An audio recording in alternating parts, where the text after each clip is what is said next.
Você sabe que Deus tem várias famílias, né? Mark fala muito sobre isso. Se você não ouve o Mark, é um velhinho cheio de Deus. Você tem que começar a ouvir ele. Ele fala isso e é muito da nossa cultura a gente entender isso, que Jesus tem diversas famílias espirituais. Então tem diversas igrejas, diversos formatos, tem formatos externos e formatos internos. Tem coisas que Jesus faz com um determinado povo e outras que ele faz com outro povo.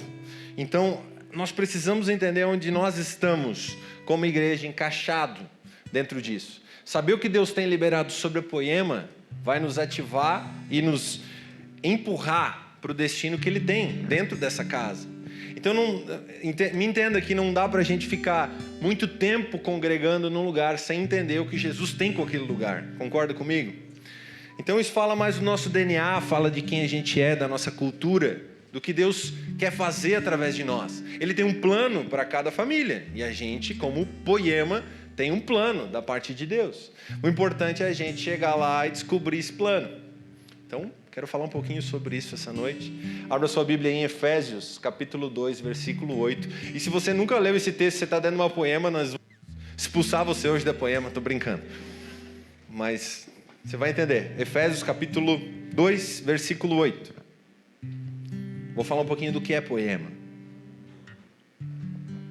Achou aí? Tem um amém aí. Eu escutei um amém. Achou aí? Vamos lá? Até que horas que eu posso pregar hoje? Eu escutei um meia-noite. Eu vou ficar com esse. Efésios 2, versículo, a partir do 8 fala assim, ó.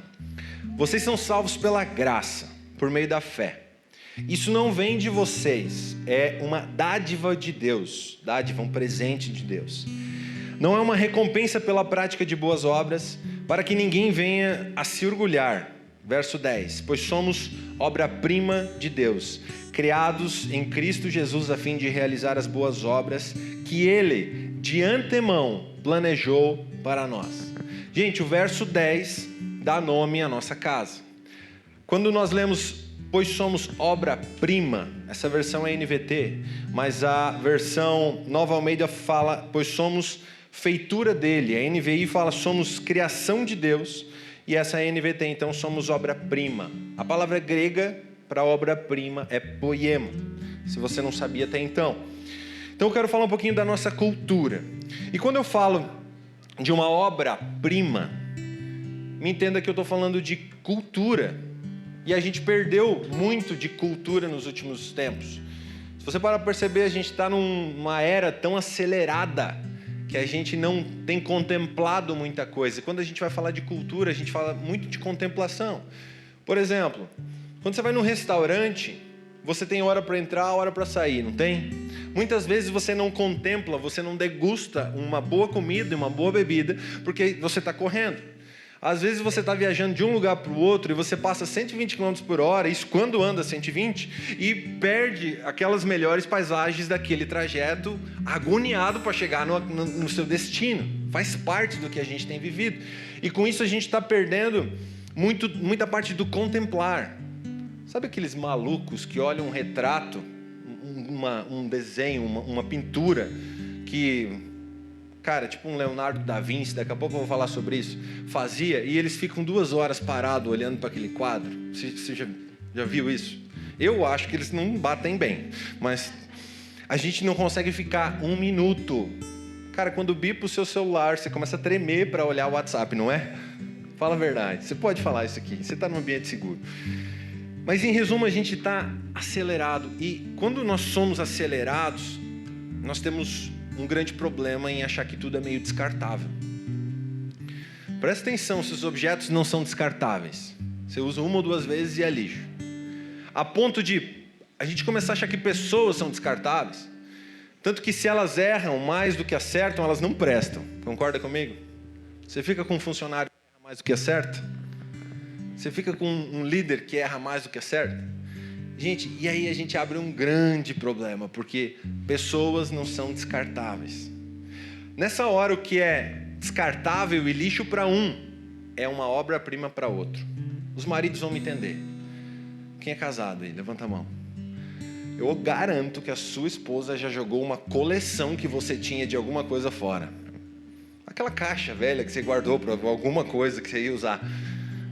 Aquelas coisas velhas que, não sei, alguns homens gostam, eu gosto. Eu não guardo coisa, lixo, eu guardo o que eu vou usar. Mas a minha esposa acha que é lixo, e aí ela joga fora. Então, para mim era uma coisa muito útil, era uma coisa boa, era até bonito, mas para ela era lixo. E quando eu fui procurar, não existia mais. Então, para um é descartável, para outro não é. Mas pessoas não são descartáveis. Afinal de contas, elas foram planejadas por Deus antes da fundação do mundo. Antes da criação de tudo, nós estávamos no coração de Deus, e Ele pensou, e Ele planejou, e Ele tem uma vida proposta para cada um de nós. Então não tem descarte. A palavra feitura quer dizer poema, quer dizer uma obra feita pela mão do Senhor, aquilo que o Senhor fez, uma nova obra de arte. Com isso eu quero começar em Gênesis 1:26, que fala assim: também disse Deus, façamos o homem à nossa imagem, conforme a nossa semelhança. Tenha ele o domínio. Criou Deus, pois, o homem, a sua imagem, a imagem de Deus o criou. Homem e mulher os criou. Gente, Deus cria o homem e mulher, Deus cria a humanidade. E essa criação de Deus, a Bíblia fala que é o ápice de Deus, o ápice da criação de Deus. Então é como se fosse a cereja do bolo de toda a criação. Para nenhuma girafa, para nenhum elefante, Deus teve o apreço. Ele falou, cara, você é especial. Ele não gastou mais tempo criando todas as outras coisas do que ele gastou e investiu e planejou a humanidade. Então a humanidade é o ápice, é o coração, sabe? A essência da parte do Senhor. Tanto que ele falou que seria a imagem e semelhança dele. Por isso que não tem família de pet. Por isso que pet é pet e filho é filho. Por isso que animais estão num escalão, as coisas estão num escalão e a humanidade está em outro escalão pelos olhos de Deus. Tanto que Isaías fala em Isaías 64:8, mas agora, ó Senhor, Tu és o nosso Pai, nós somos de barro e Tu o nosso oleiro. E todos nós, obra de Tuas mãos. Deus se envolve na criação do homem. Por que eu estou falando isso? Porque não existe matéria-prima descartável para Deus. Você consegue entender que se nós somos obra-prima de Deus, nós em algum momento somos matéria-prima na mão dele e ele nos faz? Então não existe descarte. Esse é o primeiro ponto que a gente tem que lembrar.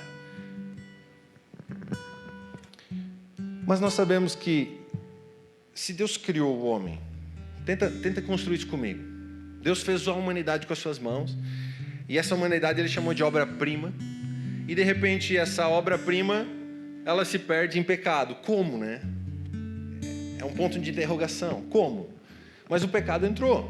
E a partir de então, essa obra-prima, o que era perfeito, não continuou sendo perfeito.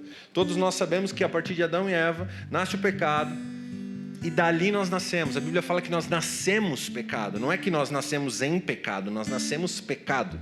Nós somos pecado. Se tivesse uma segunda via de Adão e Eva seria bom, mas não existe. Todos nós viemos de Adão e Eva. A partir de então, Deus não forma mais, Ele não pega com as suas mãos e forma um corpo humano e sopra o espírito da vida dentro daquele ser. Ele usa a reprodução por isso nós cremos em homem e mulher e a descendência a partir de então. É bíblico isso, gente, é cultura de Deus isso. Então, a partir de então, todos que nascem pecado. Aí entra a graça, a infinita misericórdia de Deus, que é um dos pilares da nossa casa. Nós acreditamos em todo mundo, gente. É só você olhar para o seu lado e ver quem está do seu lado. Se Deus não amasse essa criatura que está do seu lado, não olha se for sua esposa, olha para o outro lado. Mas se essa humanidade se perdeu em algum momento,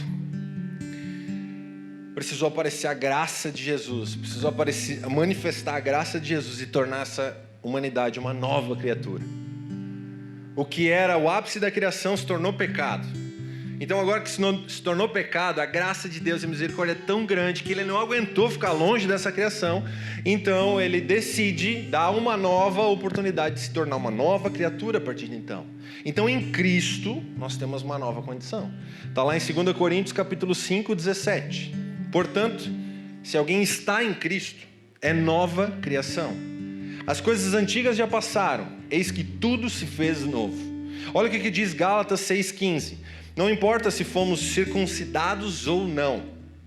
Aqui, Paulo está fazendo menção a uma lei que era aplicada ao povo de Israel do Antigo Testamento. E ele continua falando, o que importa é que fomos transformados em nova criação. Efésios 4:24. E revistam-se de sua nova natureza, criada para ser verdadeiramente justa e santa como Deus. Gente, presta atenção. Revistam-se da sua nova natureza, criada para ser verdadeiramente justa e santa como Deus. Gente, isso está escrito na Bíblia. Então deixa eu perguntar, qual que é o conceito que você tem sobre você mesmo? Eu não estou vindo aqui pregar uma mensagem hedonista, o Deus de mim mesmo, eu me amo mais que tudo, não. Eu estou te falando da Bíblia. Se existe a possibilidade de vestir uma nova natureza, a qual me habilita a ser justo e santo como Deus, nós não vamos querer? Olha a qual nível Deus coloca novamente o ser humano. Adão e Eva perdem isso, mas nós temos a oportunidade em Cristo de ter uma nova condição e subir novamente para esse lugar. Subir para o lugar onde Deus pairava às 5 horas da tarde e Ele conversava com Adão e Eva e dava suas instruções. Você consegue entender que a gente tem a possibilidade de voltar para esse lugar? Então qual que é o conceito que nós temos sobre nós mesmos? Quem você acha que você é? Quanto você pagaria por você? Se você tivesse à venda. Agora, quanto Jesus pagou por você? Quanto custou para Ele te comprar de volta? Cara, é graça sobre graça, gente. E nós precisamos de alguma maneira atribuir isso, pegar isso, usar isso ao nosso favor. Isso está disponível. Uma nova natureza verdadeiramente justa e santa como Deus. De verdade, eu quero que nós saiamos daqui hoje entendendo o valor que nós temos para Jesus. O valor que cada um de nós temos. Deixa eu tentar construir isso de outra maneira. Pense comigo num bloco de pedra de 2 por 2 por 2 metros. Um cubo. Grande. Tipo o aquário da bateria. Uma pedra de granito bruta. Quem já viu essa pedra em cima de uma carreta? Ela é bonita?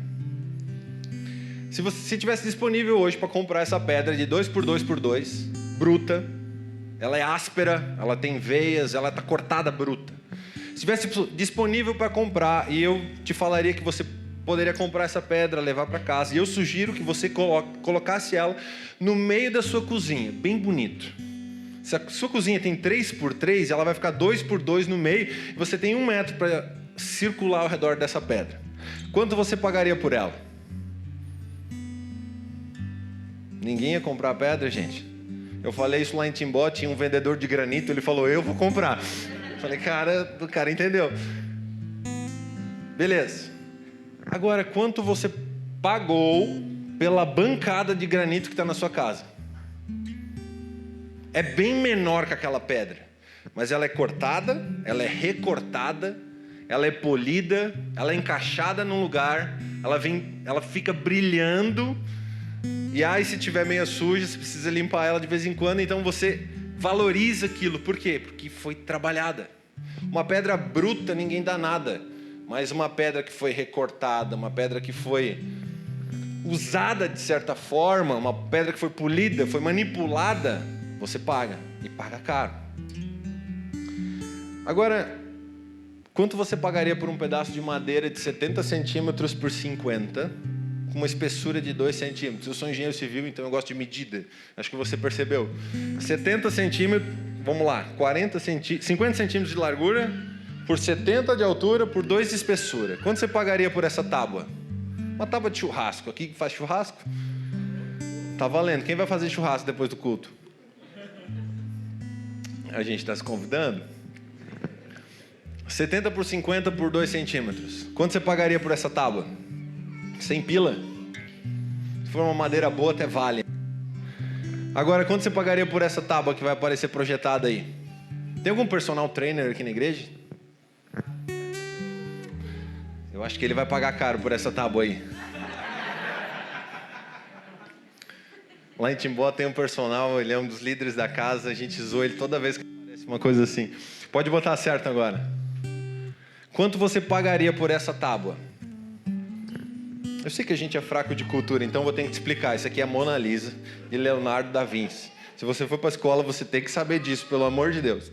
Agora, deixa eu construir uns dados com você. Analistas afirmam que Mona é senhora, né? Lisa estava 83% feliz, 9% angustiada, 6% assustada e 2% chateada. Vê se você vê isso. Nem eu, nós somos todos normais, mas os analistas eles falam isso. Mas Mona Lisa é uma tinta a óleo pintada sobre madeira pelo italiano Leonardo da Vinci, aproximadamente no ano de 1503. Suas dimensões 77 centímetros por 53. Essa obra representa uma mulher misteriosa e é o retrato mais famoso na história da arte ocidental. Mona significa Madonna ou Senhora Lisa. Ela se encontra no Museu de Louvre, Paris. Falei certo? E agora pega essa aqui. Quanto você pagaria por aquele pedaço de madeira que eu falei antes? 100 conto. Olha essa. Apesar de não poder ser vendida por conta de uma lei de proteção de patrimônio francês, já começou alta a parada, né? Quando começa assim é porque vale, né? Em 2014, especialistas, os mesmos daquelas porcentagens ali, estimaram o valor de mercado da obra em 2,5 bilhões de dólares. Algo em torno de 13 bilhões de reais. Cara, se a gente tivesse comprado por 100 mango e ter vendido por 2,5 dólares, eu acho que a gente estava bem, os nossos problemas financeiros não existiriam mais. Eu acho. Mas o valor num pedaço de madeira. Lógico, né, gente? Não é mais só um pedaço de madeira. Existe uma obra-prima em cima dessa madeira. Existe uma pintura de um determinado cidadão que na época acho que nem era tão famoso, mas agora ele é. Moral da história. Uma obra de arte, ela tem muito mais valor para quem a fez do que para qualquer outra pessoa. Agora, quem curte isso, quem aprecia isso aqui, quem realmente vive isso, pagaria 2,5 bi para comprar ela se ela tivesse à venda. Ela só não é vendida porque ela tem uma lei sobre ela. Mas o que eu quero dizer, ela tem valor, ela tem apreço. E em algum determinado momento, enquanto Leonardo da Vinci pintava esse retrato, ela não estava pronta. E ela só era um pedaço de madeira, de 70 por 50. Era só uma tábua de churrasco. Mas essa tábua de churrasco ficou bem famosa. Ainda bem que não pegaram o outro lado, qualquer churrasco, antes de encontrar a obra. Mas eu quero que você saia daqui com a certeza de que você é feitura de Deus. Você pode ser aquela Mona Lisa bombada de antes, ou você pode ser essa normal aí, as porcentagens esquisitas. Mas você é uma feitura de Deus. Entenda que Deus nos pegou como matéria-prima em algum momento da nossa vida, porque nós nascemos pecado, pagou um alto preço e Ele começou a nos lapidar, a nos pintar, a nos desenhar. Eu estou falando de transformação de caráter, eu estou falando de arrancar pecado de dentro de você e colocar santidade dentro de você. Eu estou falando de arrancar uma coisa feia, que estava bruta, que estava esquecida e começou a trabalhar, a lapidar com as mãos dEle, com as mãos do oleiro, a Bíblia fala, a ponto de você ser considerado uma obra prima na mão de Deus. Gente, isso é muito valor. E sabe quem mais paga por você? Não é a sua esposa, é Deus. Porque é Ele que tem gastado o seu tempo em te lapidar. Sabe quem paga por você? A liderança dessa casa. Porque é eles que lapidam você junto com o Espírito Santo. Se você não sabe, o nosso logo é um diamante, que é a obra-prima, contornada por 5 traços, que são 5 ministérios, presbitério da igreja, junto com o Espírito, lapidando matéria-prima. Então pode entrar qualquer girafa, pode olhar. As portas da Poema são sempre gigantes. Entra elefante, entra girafa, entra rinoceronte, entra hipopótamo, entra leão, entra qualquer coisa. Para quê? Para ele ser lapidado pelo presbitério da casa. Por isso tem líder de GC, por isso tem mesa, por isso tem discipulado, para ser lapidado por Deus. Então não queime etapas. Vamos lá. Jesus continua a desenvolver o nosso caráter e nos transformar. E outra, quem mais permite ser moldado, mais bonito se torna. Sabe o cara que fica fugindo dos processos? Então, não vai se tornar a Mona Lisa, nem a bombada, nem essa aqui em momento algum. Ele está fugindo de ser uma obra-prima, de ser lapidado por Deus. Então, sabe aquela frase, vai se lascar? É para nós. De verdade, a gente precisa se lascar. Mas acredite, cara, em Isaías 55:8, porque os meus pensamentos não são os pensamentos de vocês, e os caminhos de vocês não são os meus caminhos, diz o Senhor. Porque assim como os céus são mais altos do que a terra, assim os meus caminhos são mais altos do que os seus caminhos, e os meus pensamentos são mais altos do que os pensamentos de vocês. Isso é palavra de Deus sobre cada um de nós. Nós precisamos acreditar que nós estamos sendo lapidados por Deus, formados por Deus. Por mais que doa o processo de transformação, nós estamos sendo trabalhados por Deus para nos tornarmos uma obra-prima na mão de Deus, cara. É isso que Jesus faz quando alguém entra dentro da Poema. Quanto mais lascado, quanto mais polido, melhor nós seremos. Gente, e existe uma única perspectiva da parte de Deus para isso tudo. Assim como Leonardo da Vinci olhou para esse pedaço de madeira e conseguiu contemplar ela pronta, eu te garanto que ele começou a desenhar e ele estava imaginando como ela ia ficar pronta. Concorda comigo? A única perspectiva que Deus tem de uma matéria-prima, eu e você, é dela pronta. Quando ele olha um bloco de pedra de 2x2x2, e tem uns de nós que chega dessa maneira, não chega? Ô pastor, tô chegando aí, tem um cargo para mim? Quero servir aqui na igreja. Daí pula na sua frente assim, ó, um bloco de pedra 2x2x2. Você olha, meu amigo, o que eu vou fazer com você? Eu quero servir. Eu falei, então tá bom, segunda-feira às 6 da tarde, tal lugar, no café dele. Não, mas eu quero servir.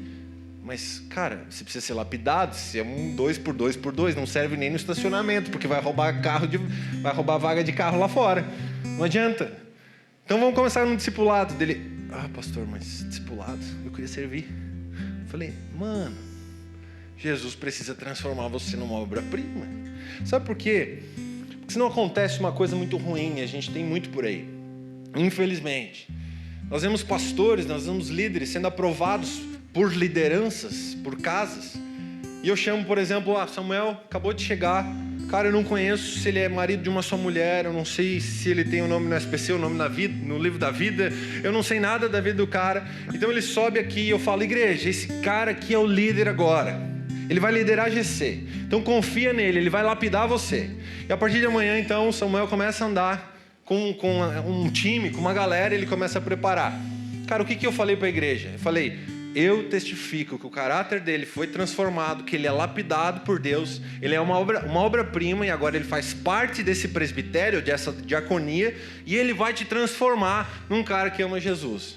E se não for? Você consegue entender que não é um bloco de 2x2x2 que pode servir na casa? Precisa ser uma obra-prima que precisa servir na casa? Gente, essa é a cultura da Poema.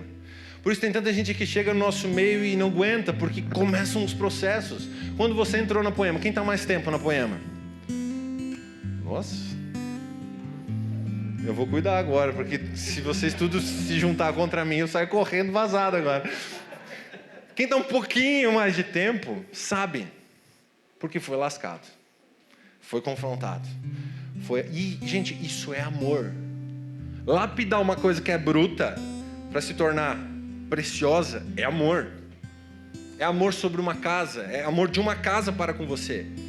E se você está aqui e nunca teve esse cuidado, pelo amor de Deus, cara, permita-se ser cuidado pela liderança dessa casa para você ser mais parecido com Jesus. É nesses processos que você vai sendo lapidado segundo o coração de Deus, se tornando parecido com Deus. É assim que Jesus faz, Ele usa pessoas para isso. Então vamos lá. Tá feliz, hein? Posso continuar? Vocês são sempre quietinhos assim? É? Nossa, o Xande deve fazer muito barulho aqui, né? Ele faz essas coisas, não faz? Chama ele de Thanos pra vocês verem.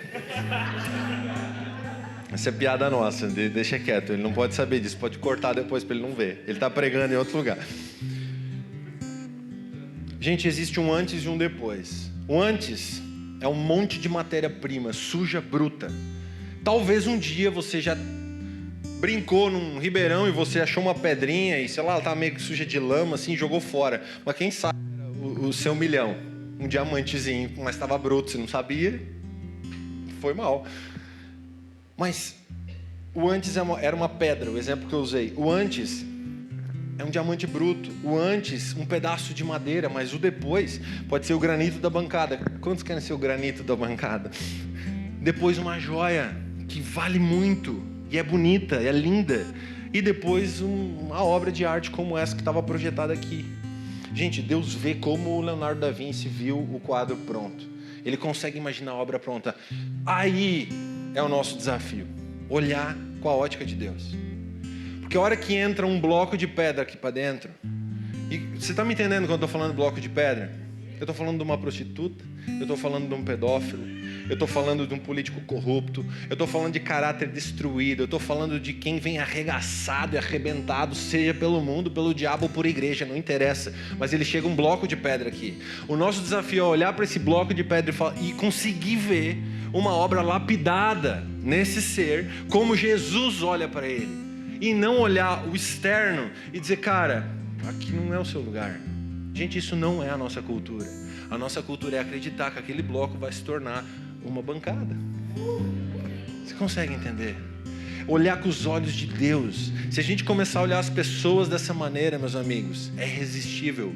Porque se Jesus acredita, nós precisamos acreditar como igreja. Sabe o que uma prostituta precisa? De alguém que olhe para ela e ame ela. Porque você tem que levar duas coisas em consideração. Primeira, ela é matéria-prima. Segunda, ela tem um histórico, ela tem um passado.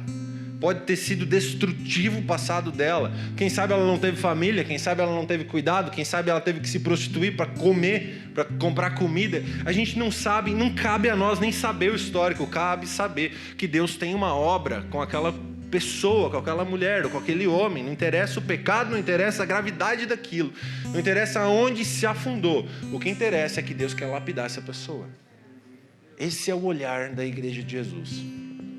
Se a gente começar a olhar essas pessoas assim, o que você acha que vai acontecer? Se a gente começar a amá-las de verdade, o que você acha que vai acontecer? Gente, esse é o evangelismo. É se entregar por essas pessoas. Isso vai dar trabalho. Está preparado para ter trabalho? Você ainda quer servir na casa? O Xande depois me manda uma mensagem dizendo que foi todo mundo embora. Você é único para Deus. Único. Toda pessoa é única para Deus. Agora, com isso, a gente abre uma caixinha chamada graça, né? Isso é graça sobre graça. Porque um dia alguém nos olhou. Um dia alguém nos amou. Um dia Jesus nos aceitou. E alguém, o presbitério da igreja de Jesus. Eu não estou falando de uma placa, eu estou falando da igreja de Jesus. Nos olhou, nos amou, nos aceitou, começou a nos exortar, nos corrigiu. E hoje estamos aqui, um pouquinho mais polidos, digamos assim. E nesse processo, Deus ainda está trabalhando com cada um e até o último dia da nossa vida. A melhor experiência que você pode ter é conversar com um velhinho que está 40, 50 anos sendo lapidado por Deus. Porque o processo vai acrescentando sabedoria e entendimento naquele cara. Então você conversa com ele, ele já está quase semi-anjo, sabe? Ele já, você fala com o Mark, gente, eu estou brincando, pelo amor de Deus. Você fala com o Mark, cara, exala paz, exala amor, por quê? Cara, são anos sendo lapidado por Deus. Anos sendo arregaçado, na verdade, por Deus para se tornar uma obra-prima na mão dele. Então vamos lá. O problema é que a gente olha para a conversão para o aceitar a Jesus e para ali. Gente, o aceitar a Jesus, começar a caminhar com Jesus, é o início de uma jornada proposta por Deus para cada um de nós. Quando nós somos salvos, Deus nos coloca perante uma pista, um trajeto que Ele tem para cada um de nós, e Ele fala, agora vai. Então chegar num lugar e ser salvo é o começo de tudo e não a linha de chegada. Então olha só, Efésios 1:8 fala assim, generosamente derramou sua graça sobre nós, e com ela toda sabedoria e todo o entendimento. Essa é a versão NVT. Gente, presta atenção.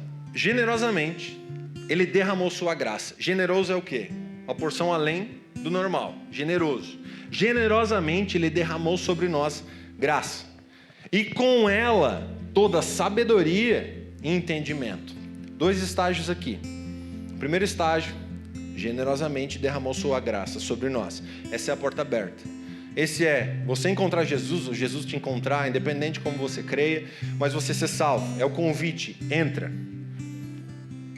Então para isso, gente, você não precisa botar uma roupa bonita, para isso você não precisa fingir que está tudo bem. Então se você chegou na casa e você não está legal, você precisa procurar alguém, seja de verdade. Fala, cara, eu sou o bloco de 2x2x2, que aquele louco lá falou no domingo, e cara, me ajuda a ser lapidado. É tão precioso quando alguém entende isso. Porque daí você começa um jogo aberto, franco, sabe? Realmente tem cuidado, realmente a pessoa sabe que precisa. E nessa hora você já fala, cara, eu tô mais ou menos 2 por 1,5. Já quebrou um pedaço, mas eu também não tô pronto. Então, cara, eu vou errar com você. Primeira coisa que nós falamos como pastores na nossa casa, quando chega alguém e a gente vai jantar com eles, é assim, cara, a gente vai errar com você. Eu preciso te falar que a gente não é uma igreja perfeita. Nós estamos sendo lapidados. A gente chegou um pouquinho antes, então a gente começou um pouco antes, mas em algum momento nós iremos errar com você. Então não olhe para a gente, olhe para Jesus e juntos vamos construir uma coisa. Cara, é tão legal esse ambiente de verdade. Gente, é isso que a gente é. Então chegue sendo você, de verdade, independente do pecado e de onde você passou, não interessa. Mas a frase que você escuta quando Jesus derrama generosamente uma graça sobre você é, eu fico com a sua condição e você fica com a minha. É uma troca. É isso que aconteceu na cruz. Jesus, ele faz o pecado que nós nos tornamos por consequência de Adão, e ele chega e fala, eu me faço o pecado e você fica santo, livre. Eu fico preso e você fica livre. Você consegue entender que isso é graça de Jesus? Eu pago o preço que você deveria pagar e você não tem mais dívida, então você está livre, vai, seja santo. Gente de Deus, essa é a troca de Jesus derramar graça sobre nós. E até aqui Jesus fez tudo sozinho. Sabe qual que é o nosso trabalho? Acreditar. Deixa eu construir isso didaticamente. Você está naufragado em alto mar, afundando em pecado, em desejos, em coisas ruins, aquela vida vai te matar. E de repente você vê um barco passando, não é um barco pirata, é um barco com uma baita estampa assim, chamada graça, e quem está dentro desse barco é Jesus. E o único critério que é exigido é acreditar. Então você está lá morrendo e de repente você olha para aquilo e você acredita que Jesus está no barco. E por acreditar vem uma boia do barco, cai na frente de você, você pega a boia e então Jesus te traz de volta para o barco. E ele continua navegando por mais um tanto, acha mais uns malucos se afogando por aí. Você, alguns, né, a gente se encontra no caminho, na verdade a gente se encontra em cima do barco. E aí ele leva a gente num lugar chamado Ilha da Graça. Vamos pensar assim, e nos solta na praia. Então agora você está salvo. Gente, chegando nesse lugar, nessa Ilha da Graça, existe uma nova cultura.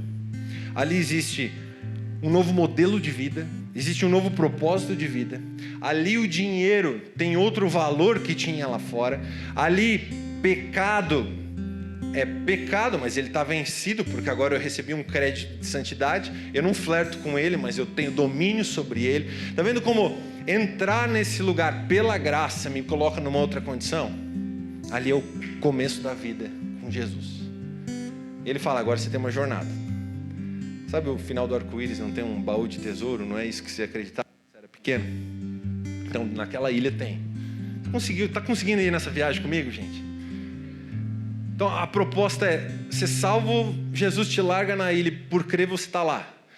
E pela graça, Jesus te dá sabedoria e entendimento, que é o segundo estágio da graça, para conseguir executar aquela jornada proposta dentro daquela ilha, para chegar naquele baúzinho lá no final. Sabe o que tem lá no baú? Naquele baú não tem riquezas a olho humano normal, digamos assim, para aqueles que não são cristãos. Naquele baú existe o propósito de vida. Naquele baú está escrito tudo que as suas boas obras, desde a fundação do mundo, que Deus já preparou para você. Então você precisa de sabedoria e entendimento para conseguir trilhar aquele caminho, depois de ser salvo, para conseguir executar as boas obras que Deus tem proposto para você. Consegue entender? Esse é o segundo estágio. Então, quando a gente fala de graça na Poema, a gente não para na praia, a não ser que você queira morrer na praia. É uma opção sua. Você pode, você está salvo, está tudo bem. Mas como diz o Lê, né? O blindex vai fechar na sua bunda, você vai ficar varrendo o átrio o resto da vida. Você vai ficar na Poema, você vai ouvir isso várias vezes. Você pode morrer na praia, mas se você quer viver o que Deus tem planejado para você, você vai precisar pegar o combo. E me entenda, gente, quando eu falo do combo, você consegue ir no McDonald's e comer só o sanduíche? Quando você pega o combo? Quem consegue resistir à batata? Combo é combo, cara. A gente come 1, 2, 3 combos. Não come uma parte do combo, gente. Eu sou magro falso. Magro, tô tentando. A graça é um combo. Ela vem com sabedoria e entendimento. Você consegue entender que não existe possibilidade de você ser alvo da graça e não ter sabedoria e entendimento de Jesus? Essas coisas estão totalmente conectadas. Deixa eu construir um outro exemplo. Se você recebe um presente, aqui alguém vende Mary Kay, Boticário, alguma coisa assim? Ô, irmão, estou tentando promover os seus negócios aí, mas não está rolando. Nessa hora tem um comércio entre a igreja, né? Se eu ganhar um pacote cheio de perfume, então eu volto daqui hoje para casa, amor, ganhei um pacote. Nossa, tem 5 perfumes top. Daqui para frente eu vou ser o cara cheiroso do rolê. Amanhã eu tomo banho e o pacote ficou em cima da mesa, fechadinho. Tudo certo, vivi, voltei. Outro dia eu tomo banho de novo, porque passar perfume é só depois do banho, tá, gente? Tem que tomar banho. Eu sei que aqui é frio, mas tem que tomar banho. No outro dia, tá lá. E assim eu faço. 7 dias. Gente, eu vou ficar cheiroso? Esse é exatamente o retrato de quem é alvo da graça, mas não usa ela para si. É possível, gente, ganhar um pacote como esse, generosa graça, e não ter sabedoria e entendimento. Acredita nisso? Tem um monte de gente assim. Não usa. Porque a proposta de Jesus é o combo. A proposta de Jesus é o crescimento. A proposta de Jesus é você ser uma obra-prima lapidado pelo presbitério da igreja, juntamente com o Espírito Santo, para boas obras. Se você não abrir o combo, você nunca vai chegar nas boas obras. Para que serve a graça se não for para viver toda a jornada proposta que Deus tem para a gente depois? Eu não quero morrer na praia, não sei você, mas eu não quero. Então nós corremos o risco de ganhar um benefício tão alto, algo tão nobre, Jesus pagar um preço tão alto por cada um de nós e a gente só ficar ali. Não, a gente não vai viver o melhor, que é desfrutar de uma transformação. Gente, ser alvo da graça e ser cheio de sabedoria e entendimento é governar sobre todas as coisas. Sabe, a gente está cansado de ouvir, não vou para a igreja porque não pode. Meu Deus, se essas pessoas realmente descobrirem que ao vir para a igreja que elas podem, elas vão mudar de vida. Porque esse poder está cheio de governo sobre todas as coisas. Então, enquanto que antes era proibido, aqui pode, mas existe governo e limite sobre isso. Você consegue entender? Na verdade, a graça, ela tira você de um lugar de prisão. Ela não bota você dentro da prisão. Ela te dá a liberdade para viver, mas dentro de uma nova cultura, dentro de um novo objetivo de vida, naquela ilha onde tudo é diferente. Consegue entender? Vamos lá. Depois dessa introdução, eu começo a pregar. Gente, eu fiz uma parábola e eu achei muito legal. Eu vou botar lá. Cantares de Christopher, de acrescentar na Bíblia lá.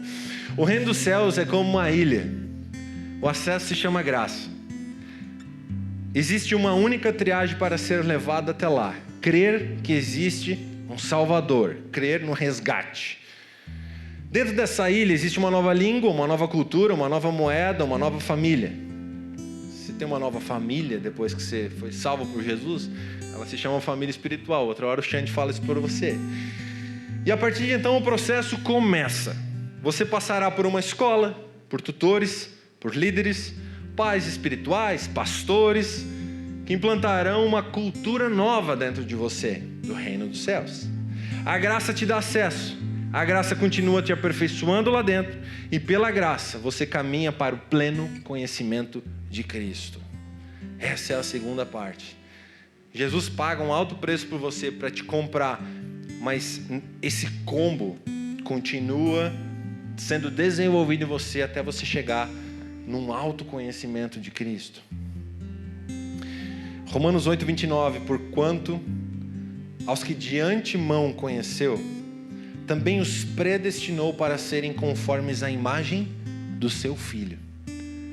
A predestinação é para ser imagem do Filho de Deus. Gente, isso é muito alto. Vamos lá, alguém está comigo? 2 Coríntios 3:18. Portanto, todos nós, dos quais o véu foi removido, hoje nós conseguimos entender o que nós estamos falando aqui, podemos ver e refletir a glória do Senhor. E o Senhor, que é o Espírito, nos transforma gradativamente à sua imagem gloriosa, deixando-nos cada vez mais parecidos com Ele. Meu Deus! Sabe o que está acontecendo? Jesus está esculpindo o caráter dele em nós, através da igreja de Jesus. Isso é ser uma poema. Dá tempo de trocar de igreja.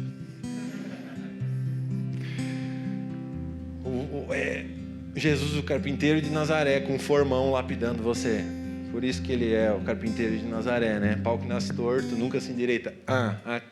Aqui se endireita. Jesus vai lá e esculpe.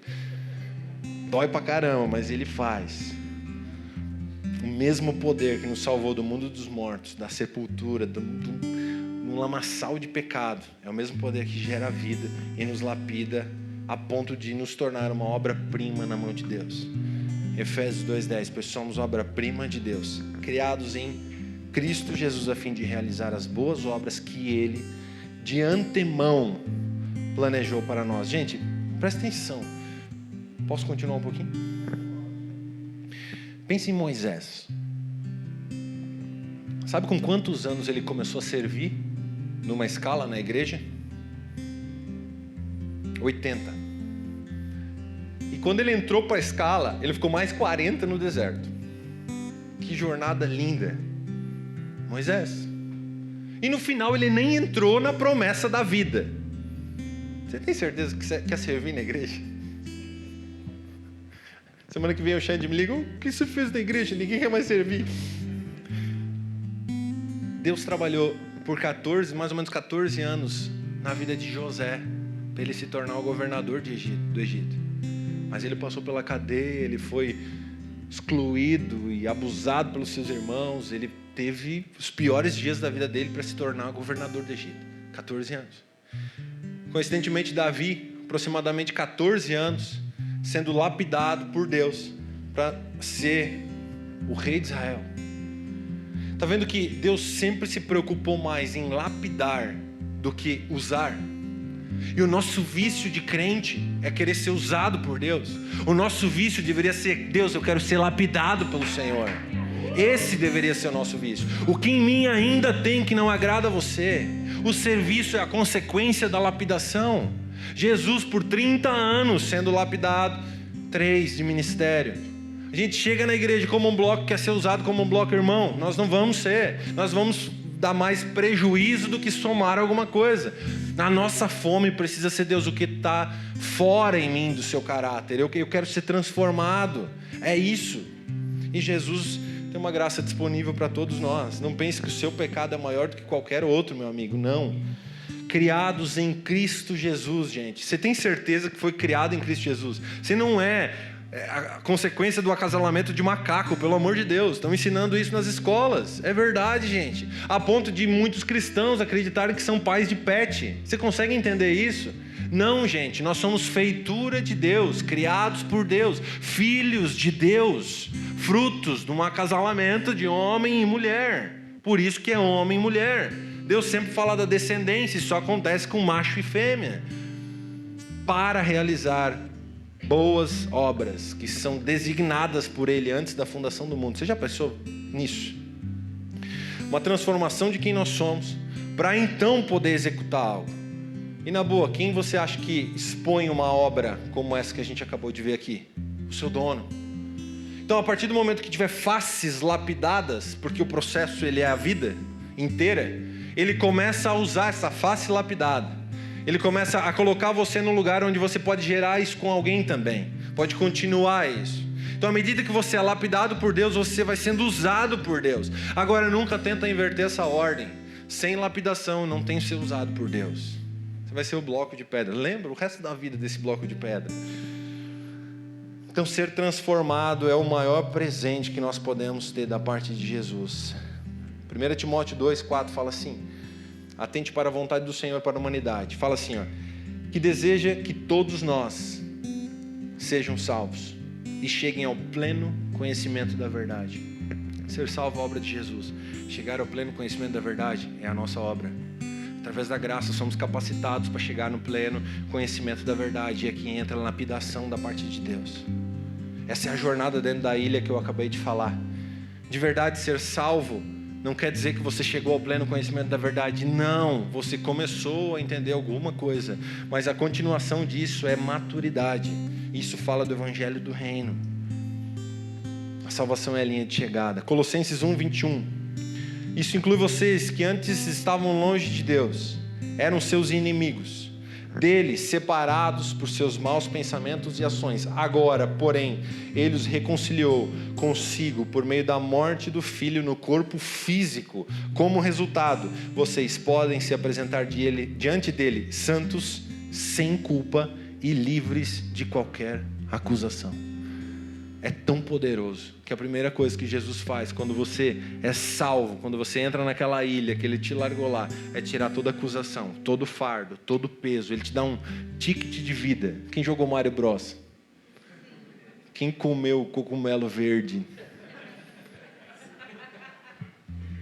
Gente, tem cogumelo verde da parte de Deus, os esnoiados. Limpa sua mente em nome de Jesus. Eu estou falando num cogumelo de Jesus.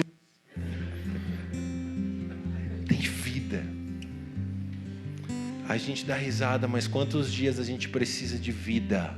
Tem vida abundante na graça de Jesus. Coma cogumelo verdes. Quando sua esposa acordar meio mal-humorada com você, você fala: cogumelo verde para você. É preciso, porém, que continuem a crer nessa verdade e nela permaneçam firmes, a Bíblia fala. É uma jornada proposta. Mas, gente, ao redor dessa ilha, volta para a ilha comigo, esquece a Mona Lisa. Ao redor dessa ilha, os barcos piratas estão rodando. Nesses barcos tem um monte de riqueza. Aparentemente eles estão felizes porque estão chapados de rum, louco. E você tem uma opção: fugir do amor furioso de Jesus e bater nada até chegar nesses barcos para eles te levarem embora. É a sua opção de permanecer na ilha. Jesus não bota uma cerca, Ele deixa aberto. Ou você vai pagar um preço em chegar à maturidade, chegar lá no final daquela jornada proposta e descobrir quais são as boas obras que Deus designou para você. Porque, gente, isso é com você, isso não é o pastor que vai trazer. Não é o Xande aqui de dia, por todos os cultos, todos os domingos, explicando o que você tem que fazer. Não, não, não. Ele está esperando alguém que decidiu levantar dentro daquela ilha, depois de salvo, pagar um preço e descobrir quais são as suas obras, para então a gente somar junto, ser um corpo e continuar a obra de Jesus. Então cabe a gente se levantar e ter vontade de querer chegar no pleno conhecimento de Deus. Mas ao redor da ilha existem barcos querendo nos levar a todo momento, com falsas riquezas, com sexo, com libertinagem, com prostituição, com coisas lindas aos olhos da carne.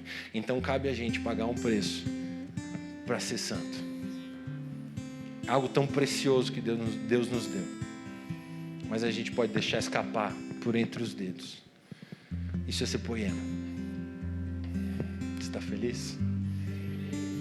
Bem feliz? Cara, e é nesse caminho que a gente vai comemorar a ceia nessa noite. Convidar os staffs que vão fazer. Gente, é tão precioso. Eu queria que você fechasse seus olhos, quem não vai servir agora.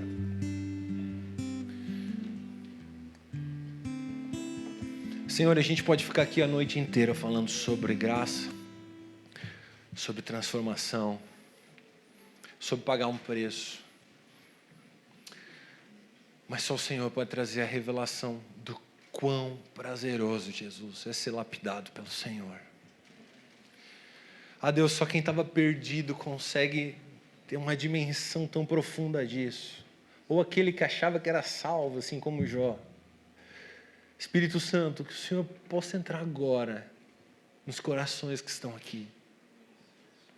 Espírito Santo, coloca um desejo dentro dos corações que estão aqui em amar você sobre todas as coisas.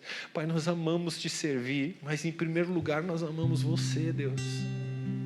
Em primeiro lugar nós queremos ficar parecidos contigo, Deus.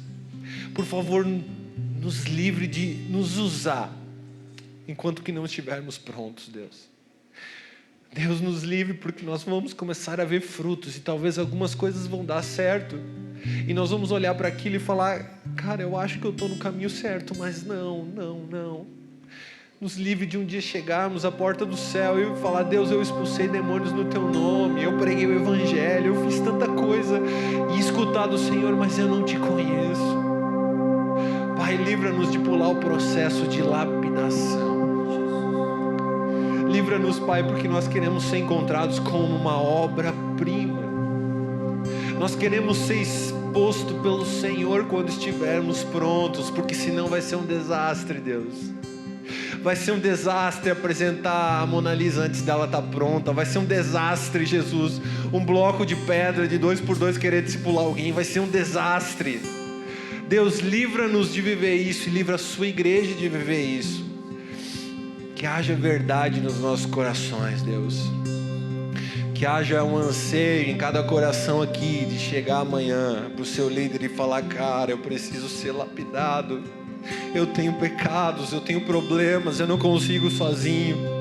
Eu preciso governar minha casa, eu preciso parar de fazer dívida, eu preciso amar minha esposa, eu preciso amar os meus filhos, eu preciso mudar de vida. Jesus, gera isso nessa igreja em nome de Jesus, Pai. Nós não queremos uma equipe de bons servos, daqueles que são só servos, mas não são filhos, daqueles, Pai, que não têm acesso à mesa do Senhor. Não, nós queremos ser encontrados na mesa do Senhor, escolhendo a melhor parte, Deus. Eu sei que alguém vai trabalhar, isso é necessário, mas nós vamos trabalhar depois de sermos lapidados pelo Senhor. A todo momento nós iremos escolher a melhor parte, Deus. Começa a trabalhar na decisão de cada vida aqui nessa noite, Deus. Na decisão, no poder de escolha, de escolher a melhor parte que é você, Deus. Pai, eu quero te agradecer pelo acesso. A gente vai comemorar a ceia agora, Deus. E esse foi o acesso que o Senhor nos deu. Foi o crédito de vida que o Senhor nos deu. Antes da fundação do mundo, o Senhor já havia se entregue. Há 2000 anos atrás, o Senhor consumou isso no nosso tempo. E os nossos olhos puderam ver, e hoje nós testificamos que houve um sacrifício, houve uma troca. O santo se tornou pecado para que o pecado se tornasse santo, Deus. Que nós possamos ter essa consciência nessa noite. Não há requisito para participar da ceia do Senhor a não ser crer que o Senhor nos salvou. Irmão, eu não sei de onde você veio, não sei quais eram os seus usos e costumes. Nós na Poema não temos regra, Não tem se você foi batizado ou não batizado, se você é crente velho ou crente novo, não interessa. Se você acreditou nessa mensagem da salvação, se você acreditou que existe uma troca, que Jesus te dá santidade, Ele fica com o seu pecado, você está convidado a ceiar nessa noite. A mesa da ceia foi também para Judas, que era o traidor, e esse até passou dos limites, porque Jesus sabia que ele era o traidor por 3 anos e ainda assim ele estava sentado à mesa. Meu amigo, não tem pecado que te separa da mesa do Senhor. Não tem pecado, não tem tentação, não tem nada que confessado te separa da mesa do Senhor.